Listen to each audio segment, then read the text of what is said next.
You are now listening to the Project Kuwait. Where we stop at nothing to bring you the right facts on health, fitness, and psychology. Featuring some of the world's most experienced professionals so you can learn, live, and live. With your hosts, Meg, Dr.D, and Mehdi. He might come in with 4 problems. He might have loud reactions to sound. He might have obsessive compulsive disorder and say, I have to make everything perfect. He might have all kinds of problems with leadership. So whenever he gets put into a place of leadership, he sabotages himself. And what I would find is, no, those aren't 3 separate things. You're sabotaging yourself, your OCD, and your reactions to loud sounds are really all enfolded into one story where you were a leader of soldiers and you weren't paying enough attention and you brought them into an ambush and watched them all die. And if we could take care of that, and that was the only reason you had those symptoms, believe it or not, in 30 minutes, they would all just go away. Maybe there are some people that don't want to get rid of their symptoms. There are people that come to me and say, well, I'm depressed. I want you to help me get over my depression. But then even if you try to intervene in whichever way that you can, you feel like some people are just not ready or feel like this is like a safety haven. Maybe they've been like this for a while. There's a lot of reasons that sometimes people think that they are ready for this type of intervention and they're not. I see 2 screens. I see conventional, I see unconventional. Seeing this, do you get a lot of hate in the field from other psychologists? No typical doctor will incorporate into healing individuals, which I think is wrong because there have been practices for thousands of years that have shown to work. All this and more in today's episode. Hey everybody, welcome to the project, and we are welcoming Dr. Andrew Hahn, all the way from the United States, to talk about stuff that I'm being introduced to for the first time, and I can't wait to hear about all of this. You've got an extensive background. You got your BA from Harvard. You're a clinical psychologist. So, Dr. Andrew, welcome to the show. Thank you so much, Mehdi. And thank you, Juliet. Thank you for inviting me. This is like a joy. And to be able to share this work with you guys is just a pleasure and a total passion. So I'm so psyched. I'm very psyched because it's so nice to have a clinical psychologist with me on this show. Usually, we haven't really had a lot of clinical psychology. I mean, we have them from different backgrounds. Also, you have a PsyDs. And I have a PsyD. So I love PsyD people. We're so clinically focused. And I think that differentiates us from, people that have a PhD. But we can, talk about that later. Okay. So I know that your background is in clinical psychology. And I know that you were trained as, like the traditional model that PsyDs we get trained in. But I know that after that, you decided to have a little bit more of a non-traditional view, which is like, that's why you started the life-centered therapy. So we are very, very interested in hearing that because we are in the Middle East. And I think a lot of people, at least my experience here, people look for non-traditional, not the psychoanalytic, and, they want to look for something that is healing, that includes religion, that can include ways where they can heal their mind and their body at the same time. So I'm very, very excited to hear what you have to share. Thanks. I'm very excited to share it with you and to have a really great conversation about it. So this is wonderful. I'll definitely throw out the jock questions. I'm more of the athlete on the show that, does CrossFit, played baseball, growing up and all the other sports. I know, I was the same. It's funny because like I was saying before the show, this is something that I haven't been introduced to. And when I have been introduced to that, being a male in our society, it's kind of like, no, there's none of that. You eat nails and you get back out on the field and that's it. There's no crying in baseball. So, it's really cool. And I think all the athletes that listen to this show can benefit from guided self-healing, especially with all the issues and injuries we go throughout the year. And I'm sure a lot of that is related to the mental aspects of our life and the daily stressors that we go through. Well, I think that's true. And I know about eating nails too, except I gave up baseball for tennis, but my nails were soccer. So, or your football, but our soccer after I quit football because I was smaller at that point. Faster, but smaller, but you can run, but you can't hide sometimes. So, yeah, I'll be happy to talk about that. It's tough growing up as a guy, being a smaller individual. I mean, there's a lot of trauma to unpack with that. I'm a small guy. I'm 5'7". I've always been the shorter guy on the field and, gotten pushed around here and there. And you always got something to prove. One of my buddies used to call it short man syndrome. So I'm sure if you could help me heal myself from that at this age, you'd be a genius. Well, I'm not sure I'm a genius, but, maybe we could do something about it together. I don't know if we can get you to grow taller, but, I've seen things that are stranger than that. But we certainly could do something where you could say, it doesn't make any difference. Yeah. Let's talk about maybe a little, why don't you just say a little bit about your background and why you moved into this type of healing? And that way the audience know how you moved from a traditional to, I call it non-traditional, but, whatever we call it. But maybe I'll let you to introduce yourself and then we can go on with our other questions later. All right. Well, I got a doctorate in clinical psychology. Even before that had happened, I had some pretty unusual experiences, but my training was pretty traditional. It was very, very diverse. I had sort of state-of-the-art family systems work and psychoanalytic, everything, because I did have a PsyD just like you, and I was in Philadelphia where they had everything. And then I became the training director in a clinic, and I became an associate professor in a graduate program. Actually, I was an assistant professor. And that went on for a little while. And I will tell you what really changed things for me. The best I could say is I had an opening, and I started having very unusual experiences. I had them before, things that are generally called psi experiences in our world, but like non-traditional experiences. And they ended with quite an extraordinary thing for me, which is that I was with a friend who had left her world and had gone on spiritual retreat at a place called the Self-Realization Fellowship. So she was a devotee of Yogananda's. And I just knew I had to go out there. I didn't know why she had left. She had a really quite extraordinary life. She was the fourth highest person at the UN. And she had done amazing things, and she just dropped it all and went off in spiritual retreat. So I said, I have to go visit her. And the day before I went there, she fell, and she hurt her ankle really, really badly, to the degree that when I got there, she was in awful pain, and her ankle was very swollen and discolored and a variety of things like that. But she wanted to take me to the fellowship. So we went there the next day, and we did this really beautiful heart chanting service for about an hour and a half. And then we started to walk around the holy grounds of the fellowship, which is not like Kuwait. It's right on the Pacific Ocean, and it is like stunning and a little bit like heaven on earth. And we get to these two benches, and she says, you're going to have to carry me out of here because I'm in such bad... She was leaning on me, but she said, I can't walk anymore. So she sat down, and I sort of circumambulated the whole thing and sat down in a place that you wouldn't normally sit. I could see, but I wanted to be able to put her ankle on my leg. So, I could support her or something. And the second I sat down, it's very hard to describe. It'd be like saying I was flooded with the sun, except I knew where the sun was in the sky, and I knew the flooding energy was much more all over the place. And it wasn't exactly like the sun, but that's the best description I could have, except it was a lot more diffuse and a lot brighter. And I felt this energy coming into me, and I just told her, I said, put your ankle up here. And I just experienced that energy flowing through me, out my hands to her ankle for about 5 seconds. And then she says, I can read auras, don't you? And this is 1991, I think. It was 1991. So that's 30 years ago. And, I said, Roshan, I'm a nice boy from Boston. What do I know from auras? And she said, are you aware there's pure light that's coming through the crown of your head and into the center of your chest and out your hands to my ankle? And I said, I can't see it the way you are talking about it, but I know it's true. And then we looked down, and there was no discoloration. There was no swelling. She got up and she started to walk with no pain. And I said, this is unusual. So at that point, I decided I wanted to learn everything I could about that. And I started going all over the place. And I had fairly extensive training anyway, but then I started going to mystery trainings and which are trainings about opening to the mysteries and hands-on healing, and a lot of different kinds of spiritual trainings, including past life regression trainings and the Enneagram and all kinds of things for 2 years. I just sort of went wherever I was led, including I studied a lot about energy and Reiki and Jo Ray and Yogananda and a lot of other things. So my work was already beginning to move in a very different direction. And about 2 years after that, I had an acquaintance, and she said, you have to go see this woman. She's doing miracles in New Jersey.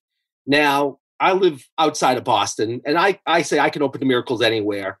And my acquaintance told me a story, and it was a very simple story, but she couldn't understand it because she just went to this workshop. But the woman who was running the workshop was named Judith, and Judith had a person there who had such a bad case of asthma, this is what I was told, that it was very hard for this woman to walk up a few stairs to get to where the workshop was.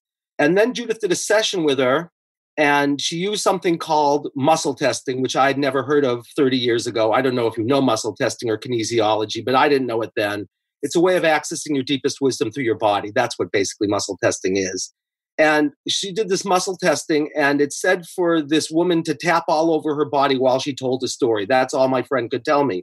And at the end of it, Judith muscle tested, which just looks like this if you don't know. And so if your arm stays strong, it means the answer is yes. If your arm relaxes, it means the answer is no. And it's like you're accessing chi, essentially. You're accessing your deepest knowing. And it said in her nomenclature back 30 years ago, it said that, or this is 27, it said that her asthma was cleared. So Judith is a strong personality. And she said to this woman, why don't you go outside and walk and see if you feel different? And so she started to walk. Then she started to run. She came back. She was winded. And she told everyone, it's not a big surprise I'm winded because I haven't been able to run a step in 7 years. And I thought that was a pretty wild story. So I wanted to find out what Judith was doing. And I did, because Judith, it turned out, lived 10 miles from me. And she had just started training people. And Judith had no background in psychology. But what she was is she was a neurobiologist. And she had learned NLP. And from learning NLP, she had learned about tapping. If you know about tapping, like EFT. Yeah. Well, she was one of Callahan's. Callahan developed something called Callahan tapping, which became thought field therapy. And then Gary Craig came along and he started something called emotional freedom technique.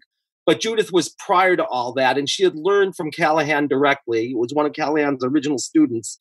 And she had put that together with this unbelievably lovely little protocol that she had learned from this master craniosacral therapist. And she put that together with her own research, her own original research, not as a psychologist, about loss and violence traumas. And she came to the conclusion that it didn't matter what the loss was or the violence, that it had the same underlying structure. And she took those three things in the muscle testing and put them together and created a training. And I was the first clinical psychologist who ever took her training. And I knew a lot about a lot of things that she had never heard of. But she knew about muscle testing, and she knew some of the craniosacral work, and she knew the tapping, and she knew a lot about pattern around loss and violence. And we put it together and we became a team. And in a year, we put together this framework that is the foundation of everything that I do. And let us just say, Judith and I are quite different. Judith's training is medical model, very traditional, and she thinks about fixes and cures. And I'm a soul level psychologist, and I think about healing and that everything serves life, and she thinks things need to be fixed. And our worldviews weren't exactly the same.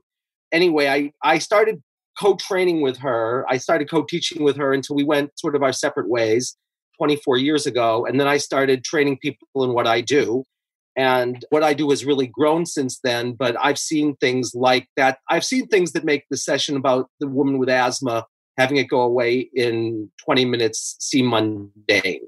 And if you had told me I would have ever seen them when I was in graduate school, and I mean, like people with chronic pain that nothing has touched and have had it for 7 years and it goes away in 20 minutes, or people with chronic major depressions that go away in one session. It doesn't always happen that way, but I've seen it enough. I've seen things, or people with Crohn's disease with horrendous symptoms and it goes away in like 3 or 4 sessions.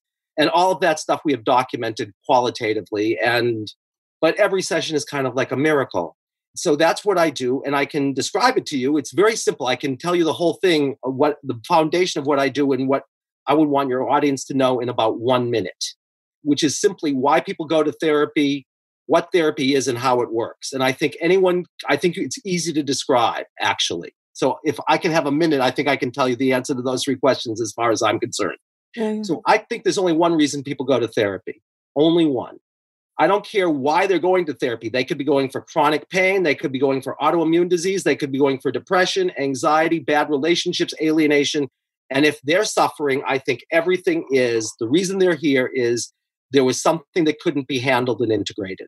That's right. It. Everything is trauma. Everything that people suffer about. Trauma and suffering are the same thing. And trauma simply is something you can't handle and integrate. Right. Most people think that it's because it's something too bad, but it could be something that's too good and you can't handle and integrate it, and then it comes out in something that looks like addiction or cravings or something. And there are all kinds of things that people can't handle, but typically when we think of trauma, we think of something too bad or too much, all right? That's why people come. So what's therapy? It's simply mastering what couldn't be handled and integrated. That's all it is.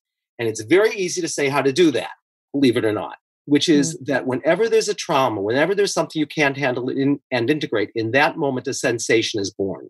Just like Juliet's born in a moment, the sensation is born in a moment. So if you came into my office and a car backfired and suddenly you have a panic attack, and I said, well, what are you feeling in the body right now? And you said, my throat's closing up. Then I would say, you're not having a panic attack, Juliet. Someone whose name is throat closing up is having a panic attack. Your little toe is fine. It's not having a panic attack. So it's not you having a panic attack. But what happens is when you have a trauma, you identify with the one who was traumatized as opposed to the one who was holding or witnessing the one who was traumatized. And then you lose all perspective. And then when, 10 years ago, you're in a war, right? And a bomb goes off. In the Middle East, I'm talking like you guys know. I actually have kinds of traumas.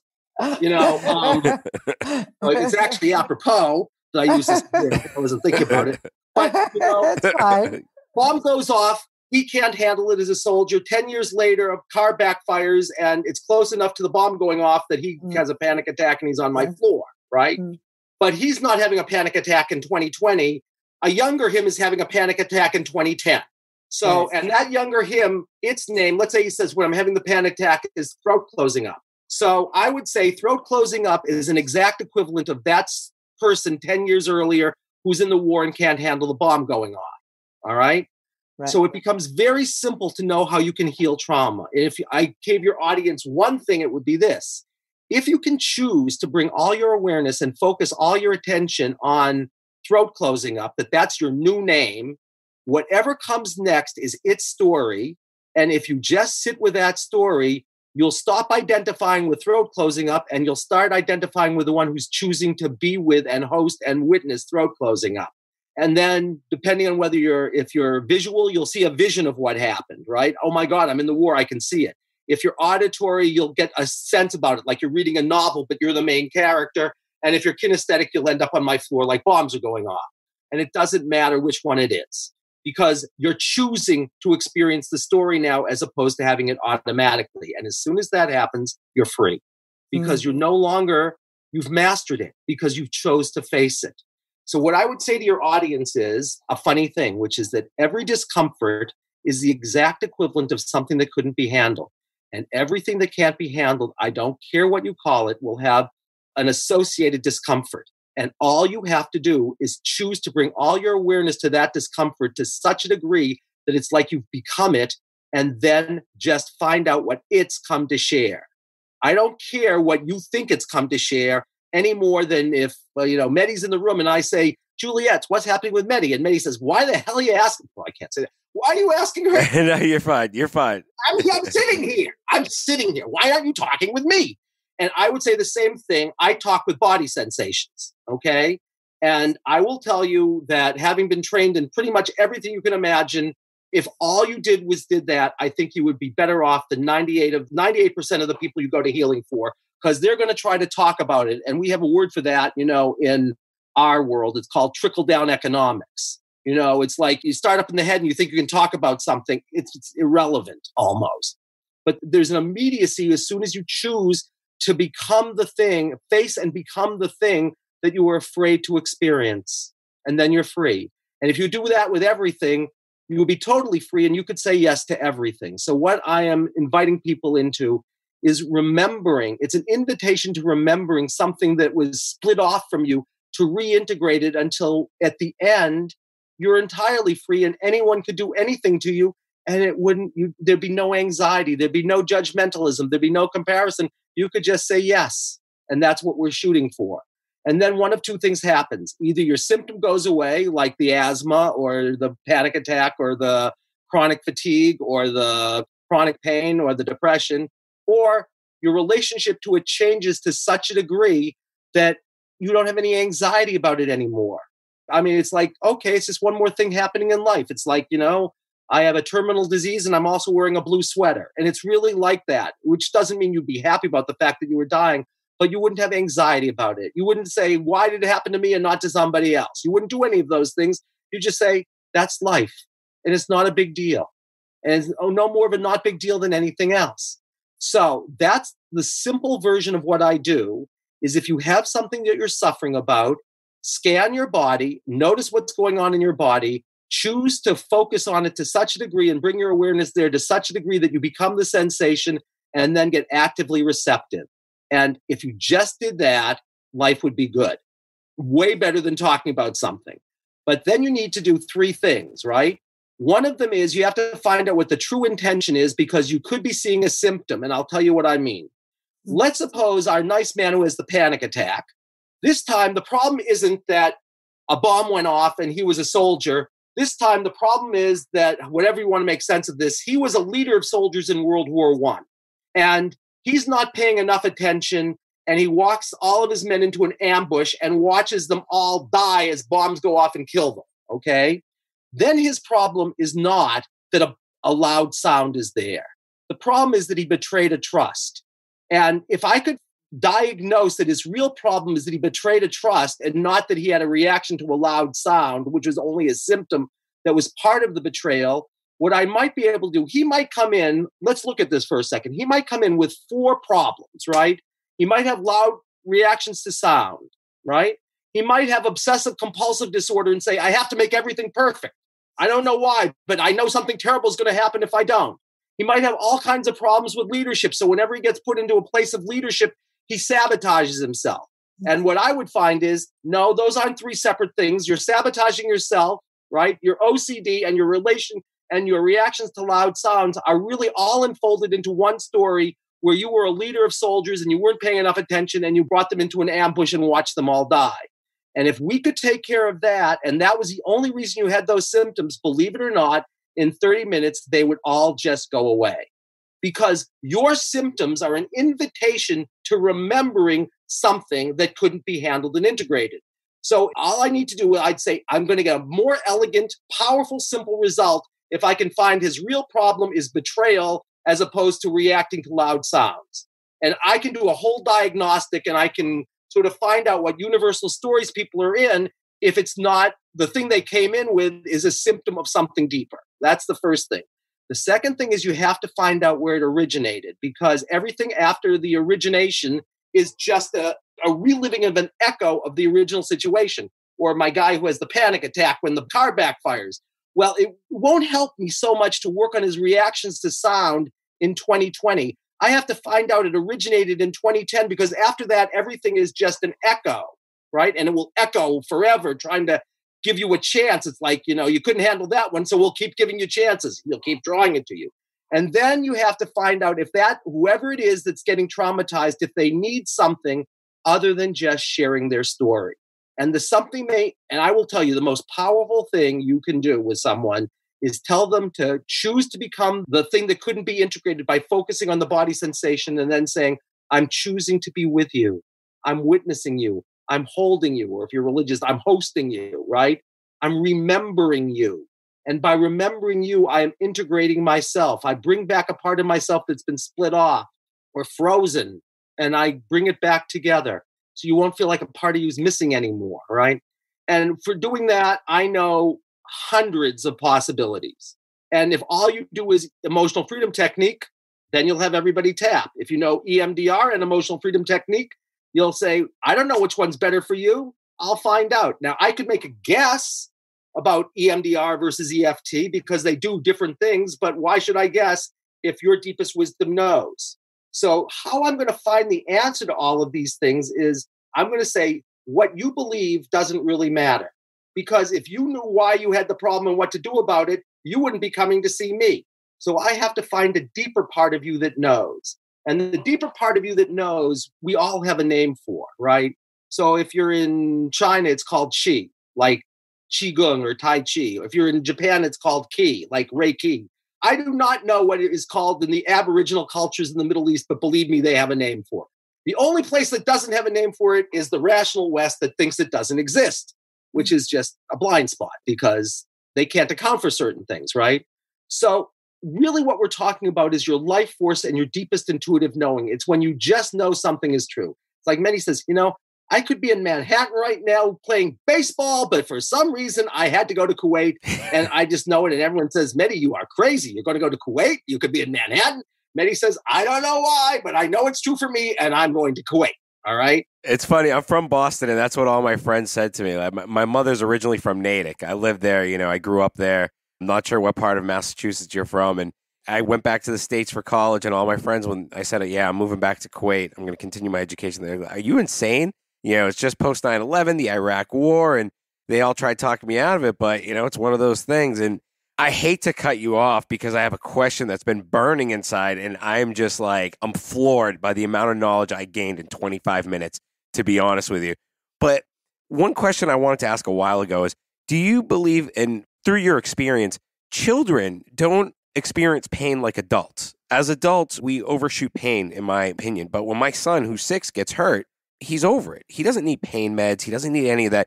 Could that be because they haven't experienced the traumas that we've experienced through our life, so they don't have to self-heal at a young age, so that, the pain threshold is a lot higher? I think to some degree, what I would say is yes to what you're saying. I'd say it's really valid. There may be other reasons too. Generically speaking, for reasons that we could talk about that have something to do with what you're saying, kids tend to be more resilient, all things being equal, than adults. But of course, you can do things to kids that they can't handle. Right. Maybe they're dismissing it as pain, and then later on it gets triggered in another way. So, Well, that's for sure true. Yeah. And then what they would do is they might say, I don't care. Something is so painful. And they might say it's too much for me. So they'll say, I don't care. And what happens then is, I don't care, when they get older, turns into a major depression. Right. Because what they're saying basically is, I'm not going to let myself feel what I'm feeling. Right.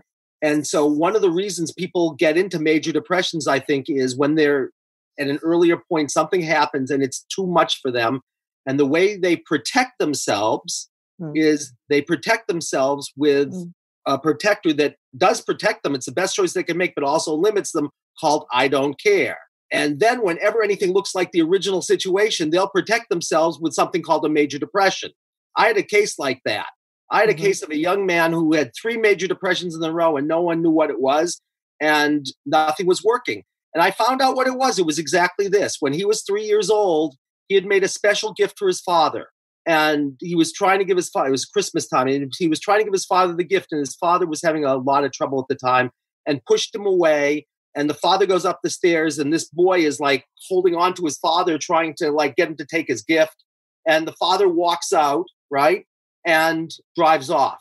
And he could remember, I'll tell you how he remembered this, because he had no idea. And he said he could remember saying to himself, I don't care.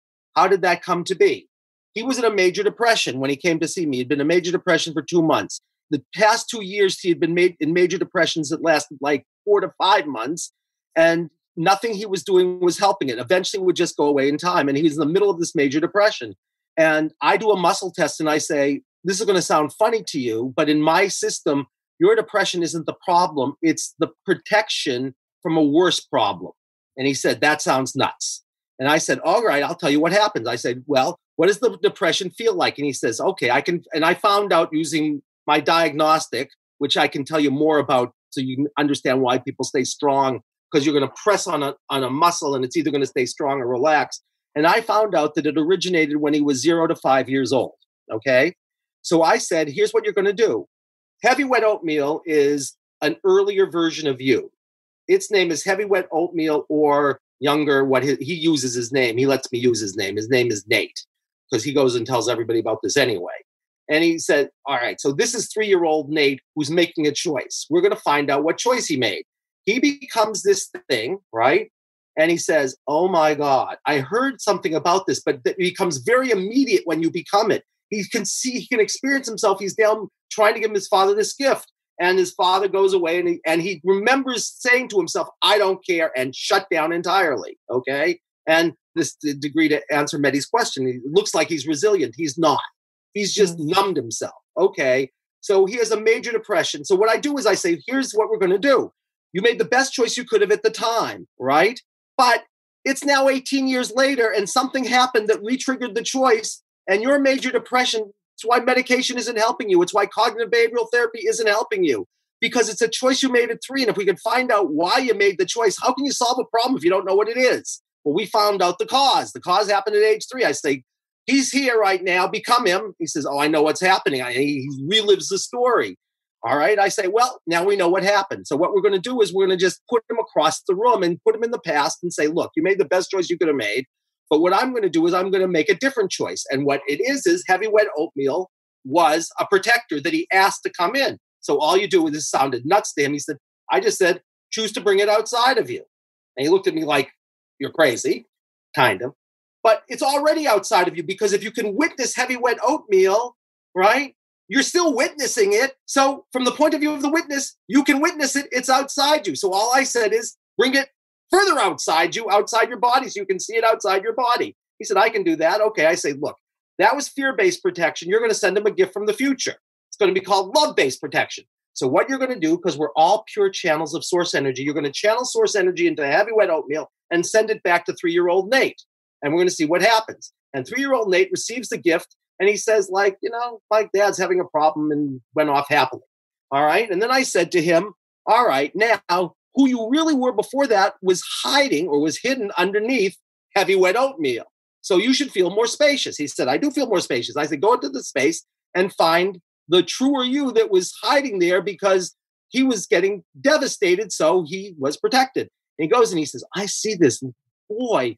And he has golden hair, and he's bouncing around, and he's creative, and he's having the best time, and he's light and lively. And I said, put your hand on the body where he was and invite him to come out and touch your hand and expand in every direction, forward, back, left, right, up, down, until you are him to overflowing. And he gets to have his childlike wonder, and he gets to also have all the wisdom you've gained over the last 18 years. And he does that. And then he says, okay, I feel fantastic, but I don't know. So how come I got into a depression? This was now late February. He got into a depression around Christmas time. Everyone says it's an anniversary reaction. I said, I don't know. If you want to really know, ask heavy wet oatmeal to come back for a second, become him. And instead of going back to age 3, go back to what happened. He said, oh, I know what happened.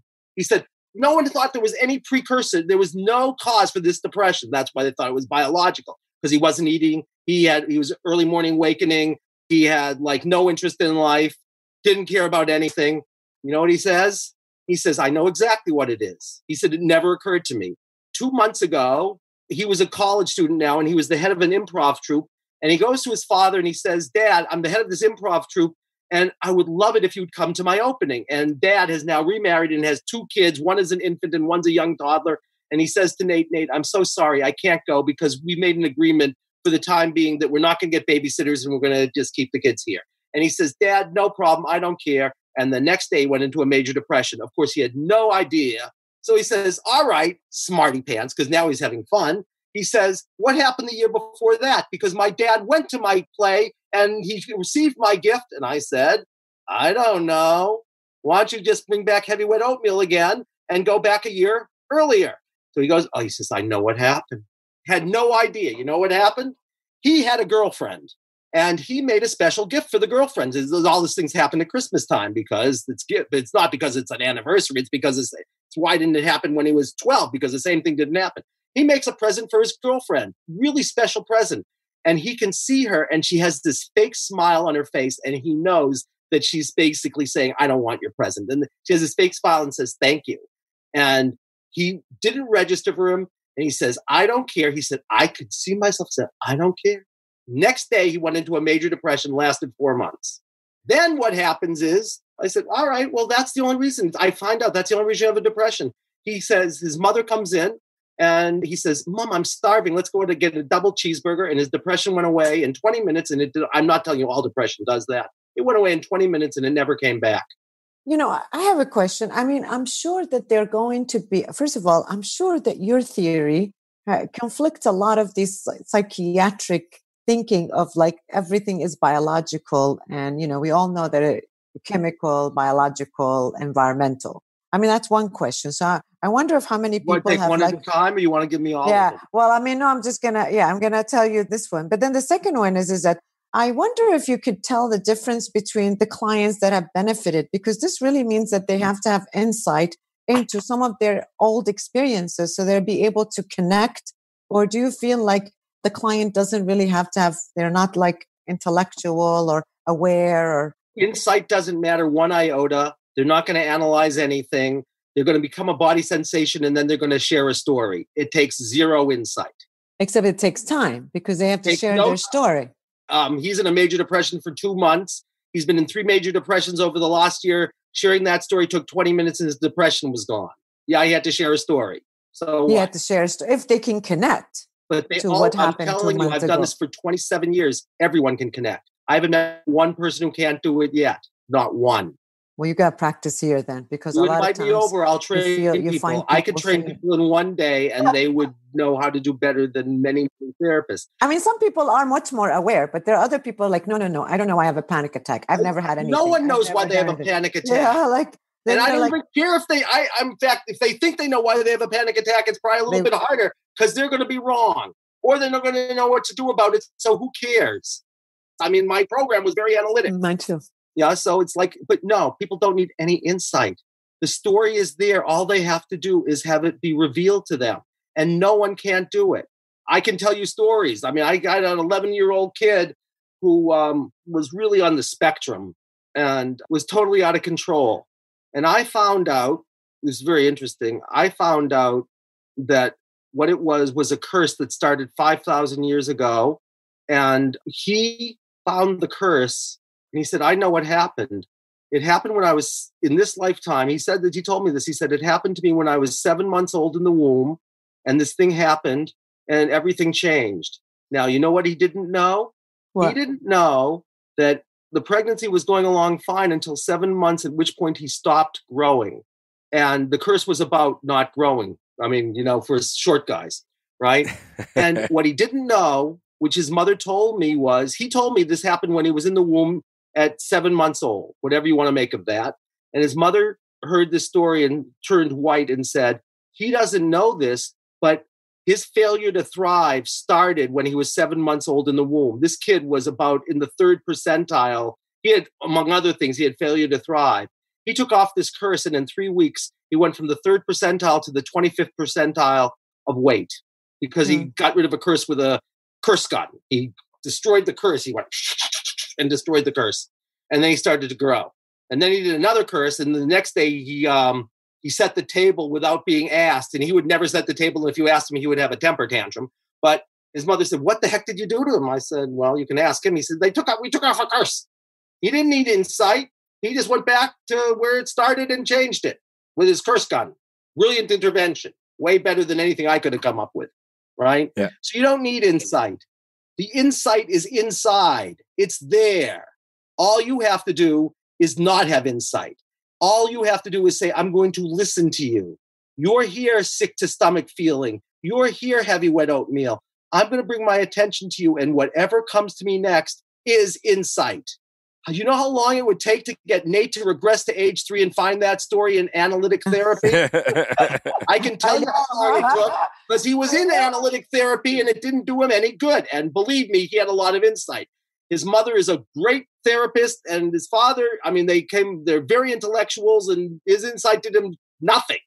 Yeah, it's true. Go ahead. I want to go back. Have you gotten people that are into this medical model that really kind of disagree with you? Yeah, that's a good especially question. With this upbringing, especially with I'm this going to tell you something, okay? Of this genetic predisposition. Yeah, what do you think genetic predisposition is? I mean, you want research or, No, it's energy. It's energy. Oh, okay. Everything that's matter is slowed down energy. And the only reason you have a problem, it's about consciousness. It has nothing, I'm going to say something controversial.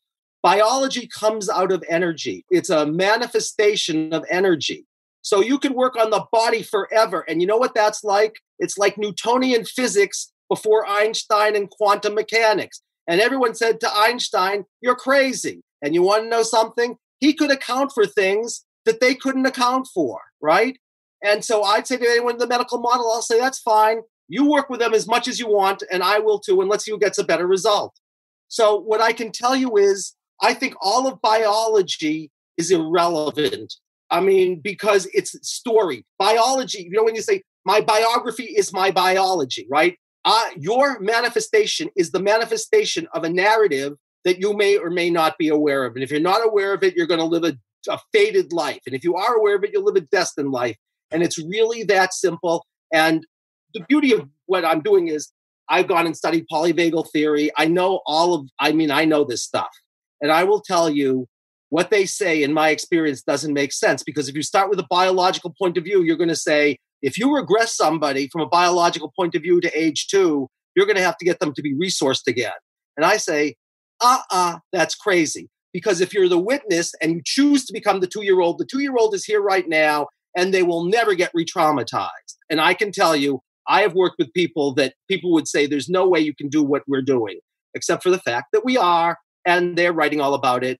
And I will work with anybody. I will work with people who have dissociative identity disorder. I will tell you the most amazing story about a woman who was DID with psychotic features that nothing was touching, and she was hospitalized 2 times a year before I met her. She had 1 session. The whole DID went away, and the psychosis.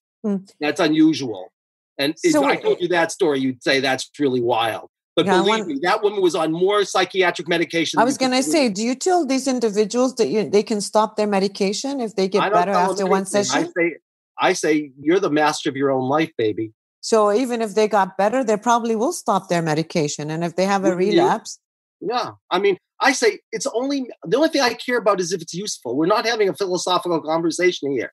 If you come in here one day and you can't account for the last 3 days and something really bad has happened, you have bugs crawling all over you, and an hour later, that never happens again and the bugs go away, you probably will stop taking your medication.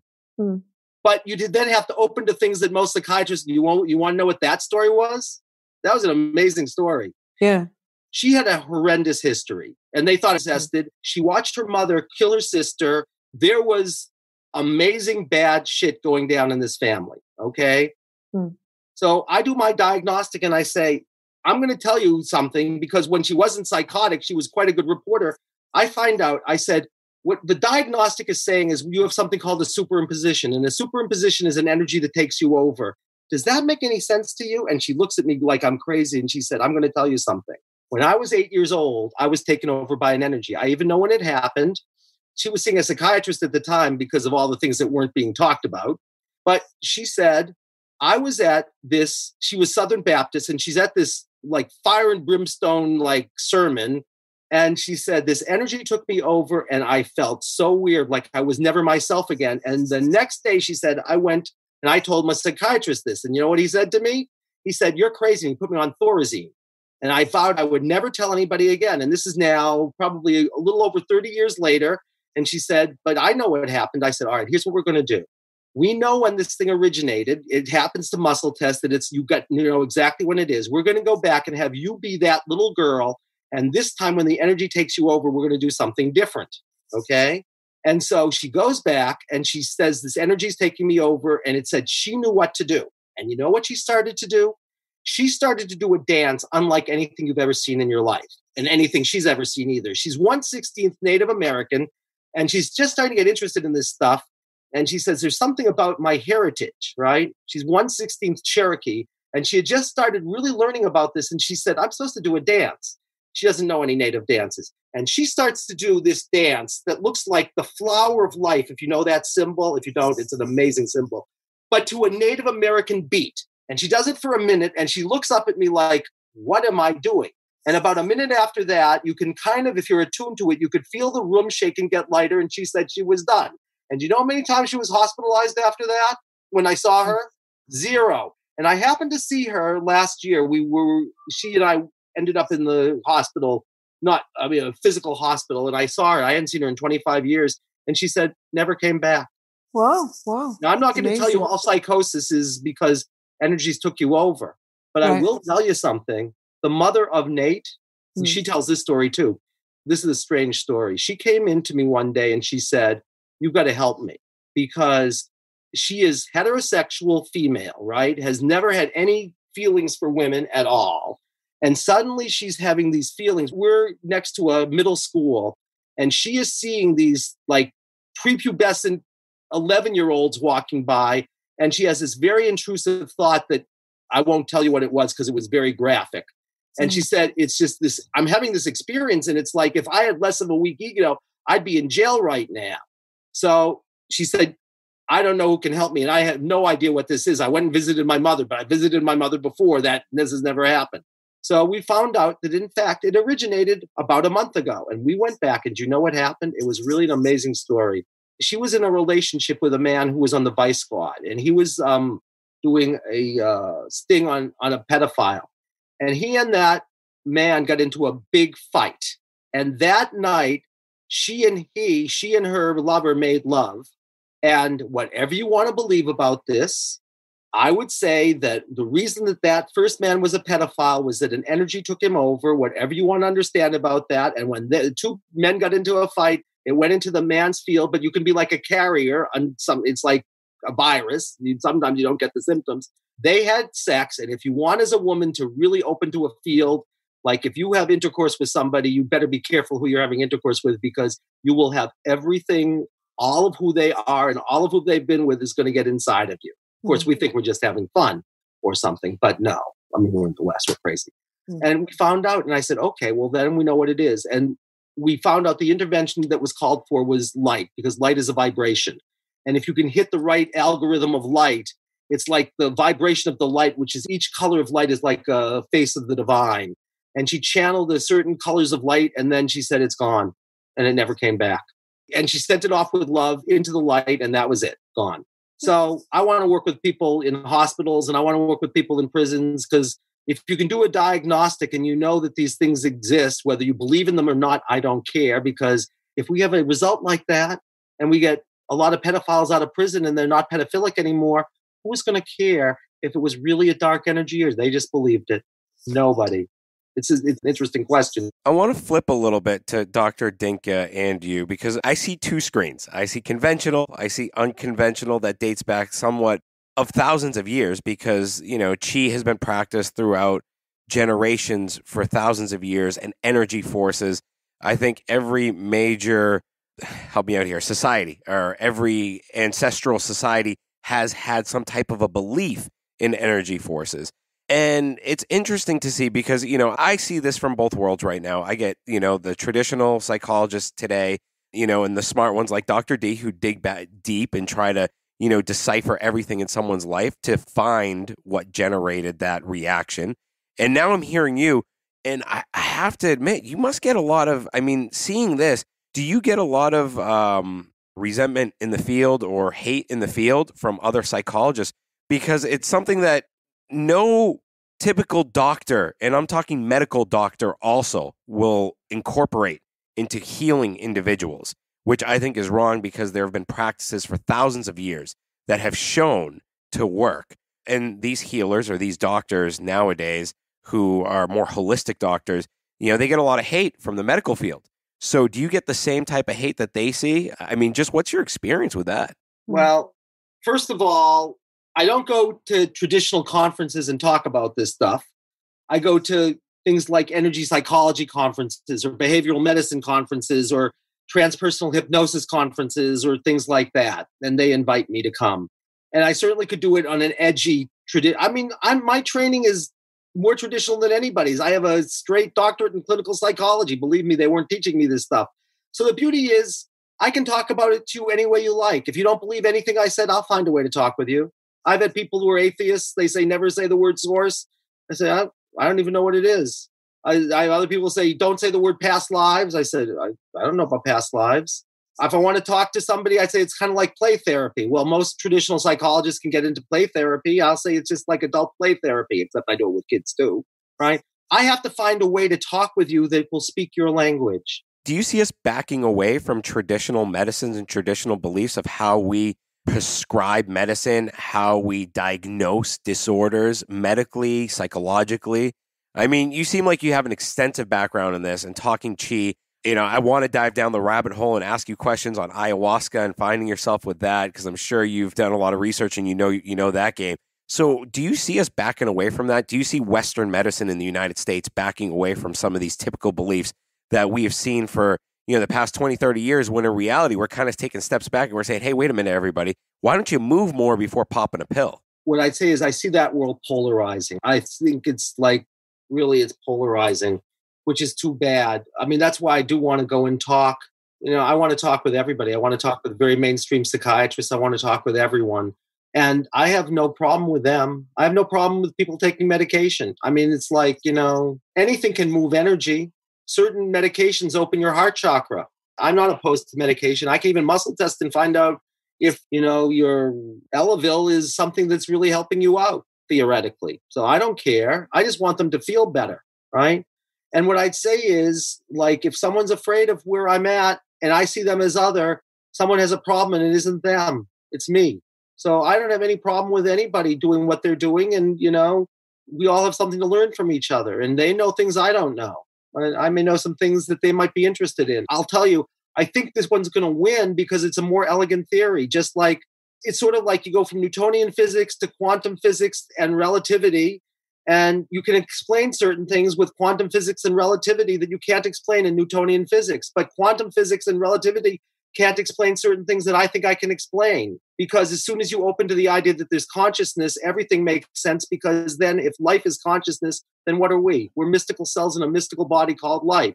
And that means, by definition, all of life is who we are. So we have access to all of it right now. So what that means, of course, is information doesn't travel. It's all happening simultaneously. And that can explain things in physics that no one who believes in relativity can understand, because how can something travel faster than the speed of light and the information get there? And the answer is because it's not traveling. Because what's happening here is simultaneously happening here. And you know how you know? Because if you have enough information, you could take this nice little holographic one cell, there are 3 trillion of them, and you can clone the whole body spontaneously if you have enough information. So it's all there right now. You don't clone, when they're cloning the sheep, they're not cloning a baby sheep. They're cloning a sheep that was the exact replica of the sheep that was there from, you could do it theoretically from one cell. So where's the information traveling? It's all there. Everything is there right now. Everything that had ever happened is there right now. Everything that's happening right now is there right now. Everything that's happening in the future and every possibility is there right now. I have some people who have the root cause of their problems is in the future, either in this lifetime or a future life. It just feels different. It comes back to them like a warning, like something is likely to happen. And if you're aware of it, it may not happen. Of course, that's a hard one to test. It's amazing you say that. I was a student and a patient of Dr. D's back in the day, and my brother had died.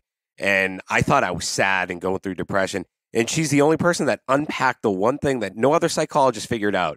And I was angry. I was angry that he had left me. And it was that feeling of him leaving me, which really made me angry.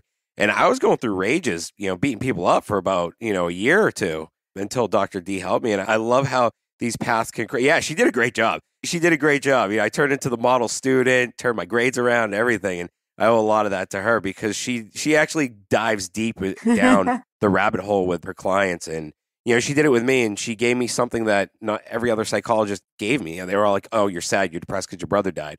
They didn't tell me that I was feeling angry, that feeling of anger at the time. So the only thing that probably would have been different with what she did, because, my impression of Dr. D is, I can say this like we're talking about you when you're in the room, right? Amazing energy and open and remarkable. The only difference would be that you probably could find it on your own if you dropped into the body sensation of what people were calling your sadness. And what would happen then is you'd find the anger that was there pretty much by yourself, because you'd become the sensation and you begin to realize that you're angry because he left. And then underneath that, you probably found a deeper layer of grief even.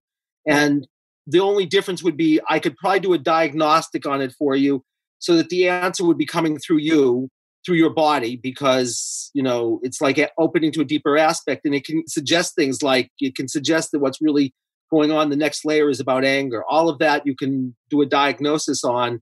And the beauty then is the answer is coming through the person who's there. It's not like I'm the expert sort of like telling them something, unless it says you have an idea, so you better tell them the idea. And then at least then that comes through them.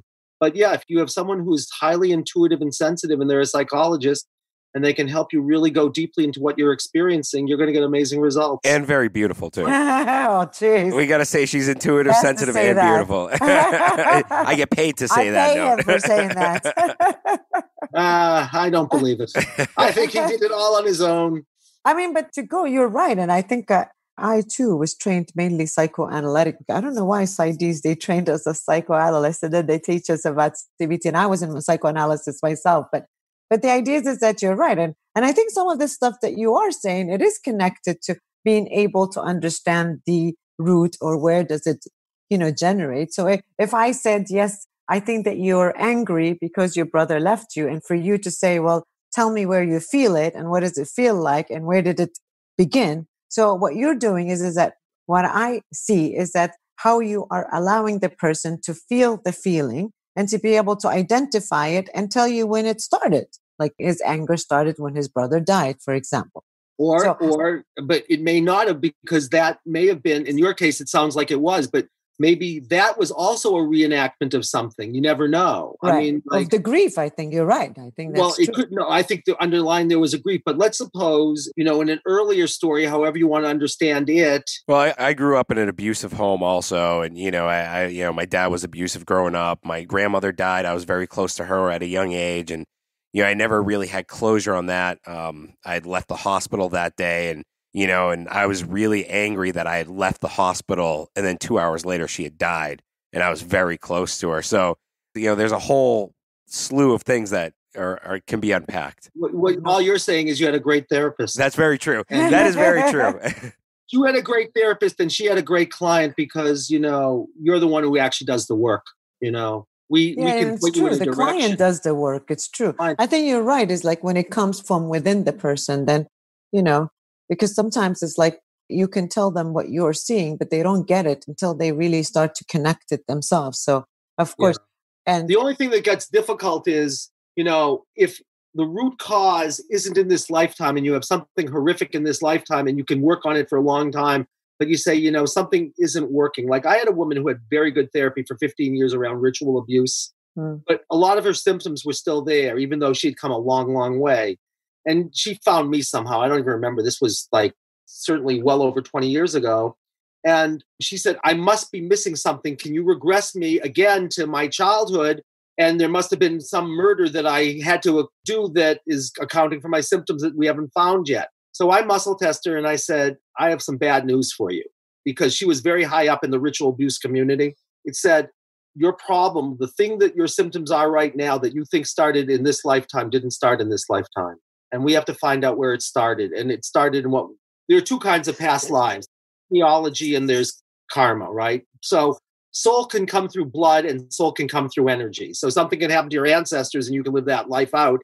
And of course, or in your case of Mehdi, I mean, like some of his sadness could have been his brother's sadness. And then he could have been, just empathing it. And no one would think to say, you've kept your brother with you and it's really he who's sad. And like, maybe it's like you have to have a conversation with him or something.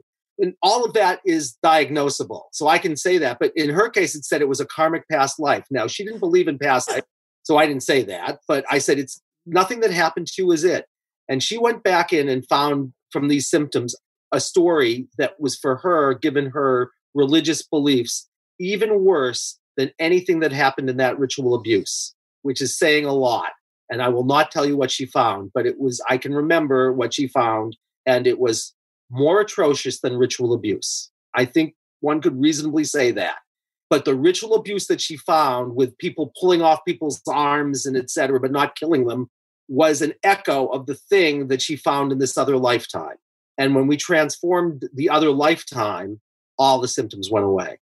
And that's hard to find even if you're a really good therapist, because there's no reason from a soul point of view. What I'd say is, lifetimes are to soul what years are to us. And it's like, I think we I don't think we're tabula rasas that come in, but I think things can crystallize in this lifetime, like Knight's story crystallized in this lifetime, but her story around the ritual abuse crystallized actually in another lifetime when there was something that was for her even worse that she couldn't integrate. And so she's trying to master it. And one of the ways on a soul level you master it, it's called the law of attraction. You attract to you what you need in order to heal and grow. That's not what most people think the law of attraction is, but that's what it is. You attract what you need, right? What would you say to sensation-seeking behavior in athletes, that are in CrossFit or extreme sports where they attract danger and they attract this near-death thing? I mean, my wife looks at me when I do CrossFit and she says, I don't want to do that because you look like you're going to die. And I say, I love that feeling. So what would you say to people like that? What's our malfunction, or what are these top-tier athletes' malfunction? There's only a malfunction if you think there's a malfunction. If you said, I think I'm going to die, but I can't stop, then there's a malfunction. If you say, I love it and it's not hurting anybody and it's making me feel great, why would you ever come to therapy? There'd be no reason to, right? Is there a drive for punishment, though? I mean, some might say, oh, there's an underlying thing where you're driving yourself of punishing yourself, and they say that. What I would say to you is, if you don't think it's a problem, unless someone else thinks it's a problem and they have power over you, you'll never go to therapy. Why will you care if you get, pheromones all over your body and you're like doing your CrossFit thing and you feel great? It will only be a problem if you say, Andy, I feel great, but I can't stop. It feels addictive to me, right? Now you're saying there's a problem even though you feel great. I feel great after eating chocolate chip cookies, but if I eat too many of them, then it's a problem because I can't stop, right? So what I'd say to you, if that's the case, then we'd have to start to discover what the cause was that you couldn't stop. The cause could be anything. It could be being punished, for sure. It could be running away from something. It could be a story where you were running a marathon in ancient Greece and you died trying to get to the finish line. Who knows? The beauty is we'll find out together, and then you'll discover it for yourself. I feel bad for the dude that's going to have my next life. I feel bad for that guy. I tell you, man, you're creating a great column in the temple of your soul. That's what I would say. So, and the fact that you feel bad for means that you'll be even better, because passion is the Sorry, one more quick question. Ayahuasca, can you talk about that a little bit? There's a lot of experimentation going on, especially in Silicon Valley with ayahuasca, LSD, and, they're trying to bring it back to the roots with peyote and everything. Can you talk about that? Is that a direction that we might be heading into? Do you see it as beneficial as some of these Silicon Valley experts are saying it is? They'll say, oh, I did ayahuasca. I feel great. I'm going to do it next weekend too. And it turns into something that it's not. I mean, what's your take on that? That's a simple question and not a simple answer, is what I would first say. And the second thing I would say is, I wish we're a team, and the youngest member of our team went down and he went on a 2-week trip for ayahuasca, and he does it regularly. And he thinks it with this is the best thing that's imaginable for healing trauma and for opening to new possibilities.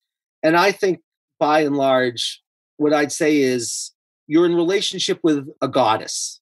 That's what I would say. So ayahuasca is a literal plant, but it's also an energetic. It's what we might call a deva. And so when you get into a relationship with a goddess, by taking her in, by receiving her, you think about it that way, both physically and energetically and spiritually, you'll find out what happens when you get into an energetic with a goddess. Would I say generically that's a pretty good thing? Probably. Would I say some people will get destroyed by it? Probably.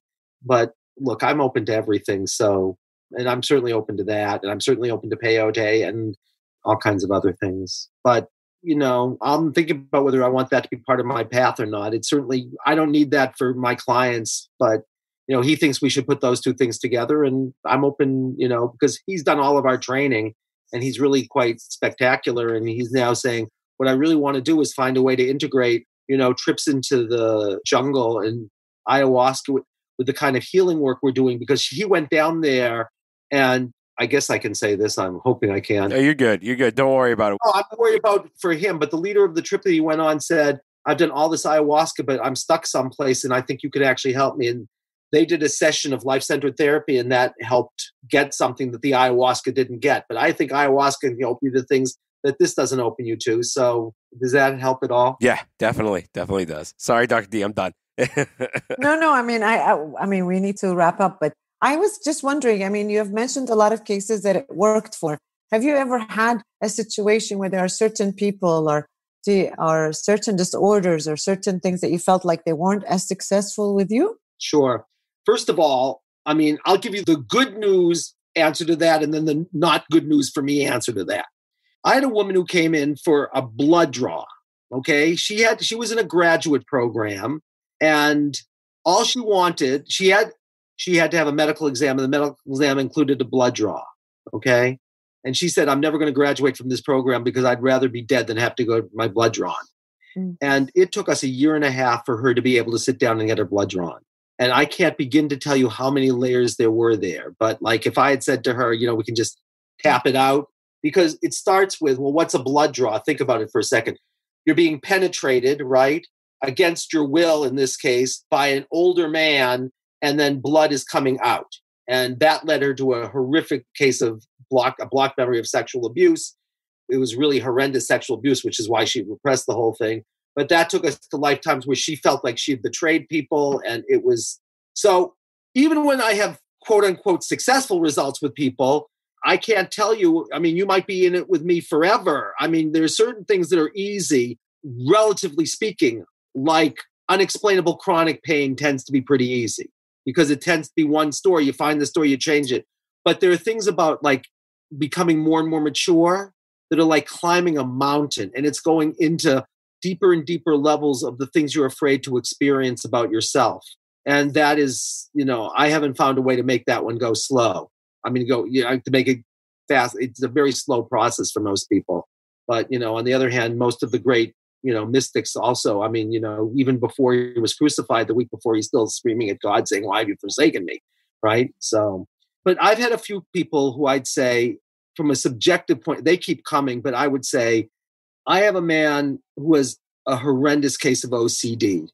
Mm-hmm. And I've seen him off and on for a long time. And I'd say we've made minimal progress in his OCD. And I think there are all kinds of reasons for that, but he's still anxious about it. It still drives him crazy. And, you know, I've seen him off and on, I mean, you know, periodically for years, and he's gotten some results, but nothing on his OCD. And I think I have some ideas about why, but I don't know what to do about it. So maybe there are some people that don't want to get rid of their symptoms and they come to us. I mean, I don't know about your experience. There are people that come to me and say, well, I'm depressed. I want you to help me get over my depression. But then even if you try to intervene in whichever way that you can, you feel like some people are just not ready, or they feel like this is like a safety haven. Maybe they've been like this for a while. There's a lot of reasons that sometimes people think that they are ready for this type of intervention and they're not. Well, what I'd say to that is I think that's true, but often you can work with that also with the secondary gain and say, like, you know, there's clearly a part of you that wants to get rid of your depression, and there's clearly a part of you that's really scared to get rid of your depression. Yeah. And if we can name that, then maybe when, you know, the time is right, you can do something with that. And I totally think you're right. So anyway, it's true. It's been very lovely. True. So is there anything more you want to say as a way of completing here? Because all I want to tell you is, like, I feel unbelievably grateful. And, you know, we do trainings. We're now doing only online trainings because of our wonderful COVID. So anybody can do our trainings. They just have to go to our website if they want to see. We do therapy. We do it all over the world. We see people all over the world because we can do therapy remotely. So if people go to lifecenteredtherapy.com, they can find our trainings, and they can find, and the trainings are lovely because they get 2 hours of mentoring with me a week.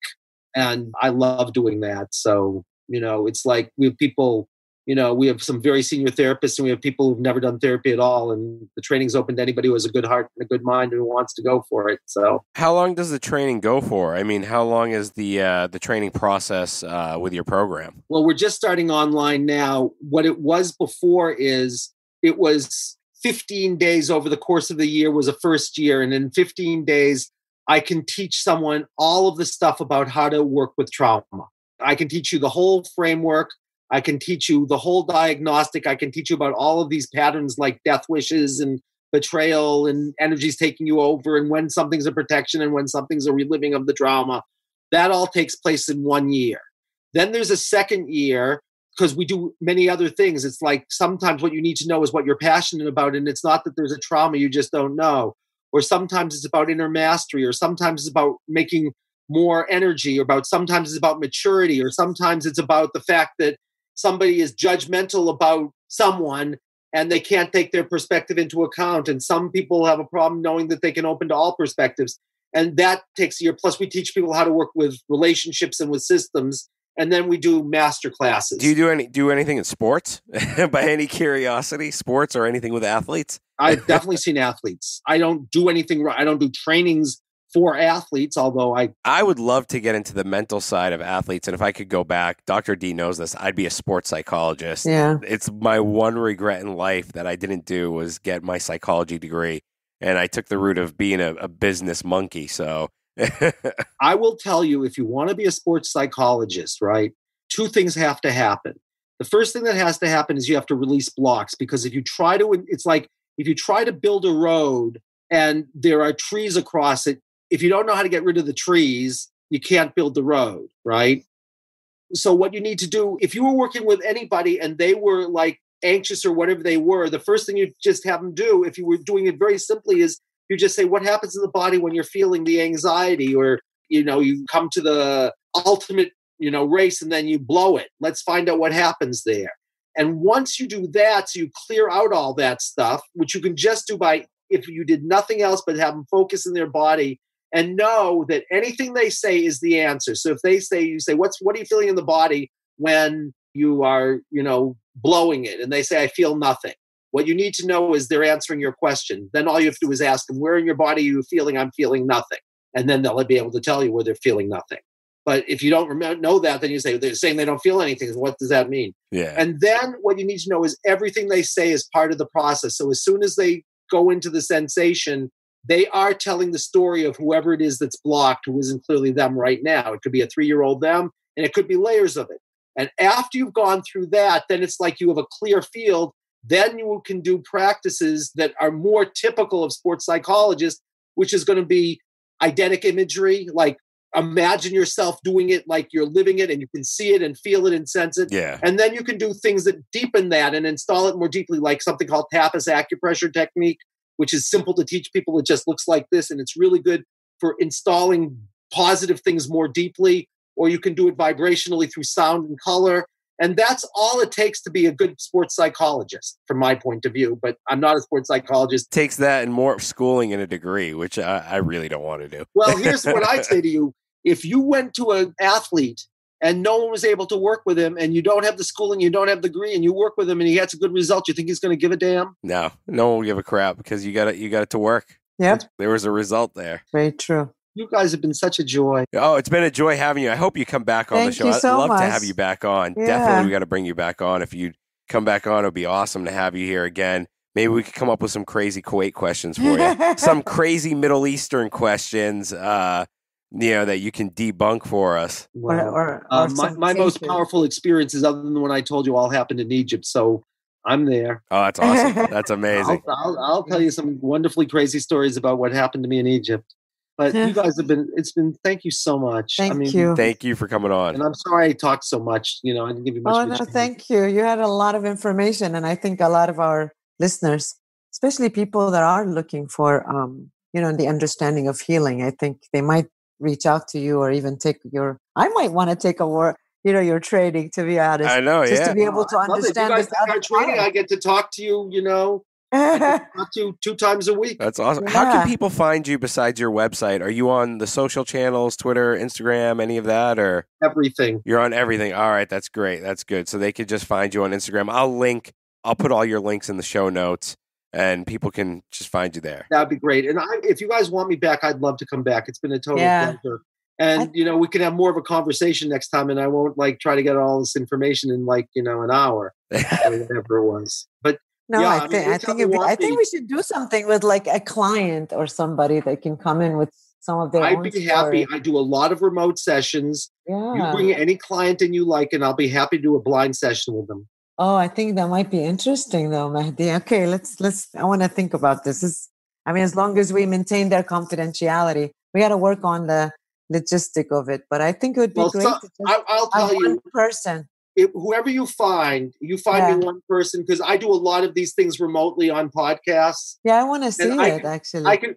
You can find them because you can see some of the sessions I do if you want to see what it looks like. No, I want to see somebody here. I think somebody that I'm working with. What I think that would be cool. Is you're so good that probably what's going to happen is they're going to find something that isn't from their own life. And at that point, their anonymity becomes far less important, because if they have stomach problems because they were shot as a train robber in 1878 in the Midwest, it's not quite as much as if they say, I'm just realizing that my father had sex with me my whole childhood. You know what I'm saying? That took a really, really weird turn right there. Like the train getting shot was pretty cool, but then the whole father sex thing, that was just like, oh, okay. All right. I'm saying, there's certain things that people don't like to reveal. Yeah. Those kinds of things, to respect their anonymity. And what I'm saying to you is people, those things come up in sessions sometime. Yeah. A lot. Yeah, I can pretty much guarantee you that something that first of all, if you bring someone in and, I'm sorry I brought up that example if it triggers people, but I was just trying to think of things. It's true. And I think a lot of times it is true. And especially in this society, they really worry about their family name or they worry about image. I'm American. They'll share a lot of things with me that they haven't shared with someone else that is Kuwaiti, for example, or because they're worried about somebody else knows someone that's going to know their secret. And so I think you're right. But the other thing I'd say is if something comes up for someone when they're doing a demonstration, my first priority is to them. If they say, I don't want to go there, I'll just say, stop. If they say no, I mean, the problem is what I say to people in a situation like that is if you say, I want to stop, well, that could be part of a story, right? So I will find out for you if that's happening in 2020 or if that's happening, I want to stop is just the reliving of a memory because everything is part of the process. But if you then say, no, Andy, right now I want our session to stop, of course, because, I would happily do a session, bring in anybody and, I can describe the work briefly for people who haven't seen it. I can describe the work in like 15 minutes and, then we could do a session and then we can all, talk about it. It would be lovely and it'd be a joy and it'd be an honor. I think, let's think about that. I think I'm interested. No, definitely. That would be awesome. I might think of many people. So let's see who's comfortable. All right. Kuwait's full of them. Thanks, Dr. Andy. Thank you so much. Well, the whole world is full of them, including us. Yeah, including us. That's right. That's true. You should do one on me, Dr. Andy. Oh, I would pay to see that one. I would pay to see it too. And I will tell you, if you want me to do a session with you, I will happily do it. I did it with one of the people who runs one of the podcasts. And I'd say, come up with something that you want to work on. And I will probably be able to find a way with you that you could do it in a way that would not be uncomfortable for you. But that's up to you. And we can talk about it. Okay, Juliet, if you want. It's fine. Do what you want. I'll say yes. Thanks, Andy. Thanks, Dr. Andy. You. Really appreciate it. Thank you. Bye-bye. Bye. Thanks for listening to this episode. If you enjoyed it, please head over to iTunes to subscribe, rate, and leave a review. You can also find us on Instagram at The Project Kuwait. Thank you, and join us next time.